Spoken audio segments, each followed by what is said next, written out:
জোড়া খুন মেমারিতে। গলার নলি কেটে নৃশংসভাবে খুনের পর দম্পতির দেহ বাড়ির বাইরে রাস্তায় ফেলে দেওয়া হয়। গলার নলি কাটা অবস্থায় বাড়ির সামনের রাস্তা থেকে রক্তাক্ত অবস্থায় পৌর দম্পতির দেহ উদ্ধার করে মেমারি থানার পুলিশ। মৃত মুস্তাফিজুর রহমান বয়স ৬৬ বছর ও মমতাজ পারভিন বয়স ৫৬ বছর। মেমারি শহরের কাশিয়ারা কাজীপাড়ার ঘটনা। ঘটনাস্থলে অতিরিক্ত পুলিশ সুপার অর্ক ব্যানার্জির নেতৃত্বে বিশাল পুলিশ বাহিনী। পুলিশ ও স্থানীয় সূত্রে জানা গেছে, মুস্তাফিজুর রহমান ও মমতাজ পারভিন ছেলে আসিফকে নিয়ে মেমারির কাশিয়ারা কাজীপাড়ায় বসবাস করতেন। ঘটনার পর থেকে ছেলে নিখোঁজ। বুধবার সকালে স্থানীয়রা রাস্তা দিয়ে যাওয়ার সময় দেখতে পান গলার নলি কাটা অবস্থায় বাড়ির সামনে রাস্তায় স্বামী ও স্ত্রীর দেহ রক্তাক্ত অবস্থায় পড়ে আছে। স্থানীয়রা পুলিশকে খবর দিলে পুলিশ দেহগুলি উদ্ধার করে এবং ময়নাতদন্তের জন্য বর্ধমান মেডিকেলে পাঠায়। কি মনে হচ্ছে বলতে পারবো না। কি অবস্থা ছিল দেহ পড়ে?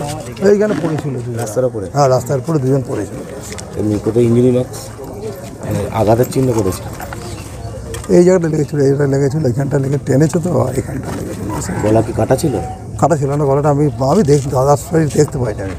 আগে আপনার দাদা হবে? আমার যেটা ছেলে, দাদার বৌদি? দাদা বৌদি। কি মনে হচ্ছে ঘটনা, কি মানে কি সন্দেহ কি হচ্ছে? কোনো কিছুই বুঝতে পারছেন তো, ছেলেটাই কোথায় গেল, ছেলেটাকে নিয়ে চলে গেল নাকি কেউ বুঝতে পারছে না আমরা কিছু। মেয়েরা ছেলেটাকে নিয়ে গেল নাকি। আপনার দাদা কি করতেন? দাদা চাষবাস করতেন। আর ভাইপো? ভাইপো দিল্লিতে চাকরি করতে, ঘরে ছিল এখন। পুলিশের প্রাথমিক অনুমান, ঘরের ভিতরে খুন করে দেহ দুটি টানতে টানতে বাড়ির বাইরে রাস্তায় এনে ফেলে দেওয়া হয়। কে বা কারা কি উদ্দেশ্যে এই নৃশংস হত্যাকাণ্ড ঘটালো তা খতিয়ে দেখছে পুলিশ। একই সঙ্গে দম্পতির ছেলের ভূমিকাও খতিয়ে দেখা হচ্ছে পুলিশের তরফে। আমরা প্রাথমিক তদন্ত করছি, আমরা বাকি ডিটেলে আমরা পরবর্তীকালে প্রেস মিট করে আমরা জানাবো। প্রাথমিকভাবে কি মনে হচ্ছে খুন তো? আমরা দেখে নিচ্ছি, আমরা জাস্ট প্রাথমিক তদন্ত শুরু করেছি, আমরা দেখে নিচ্ছি, আমরা জানাবো ডিটেলে। আমরা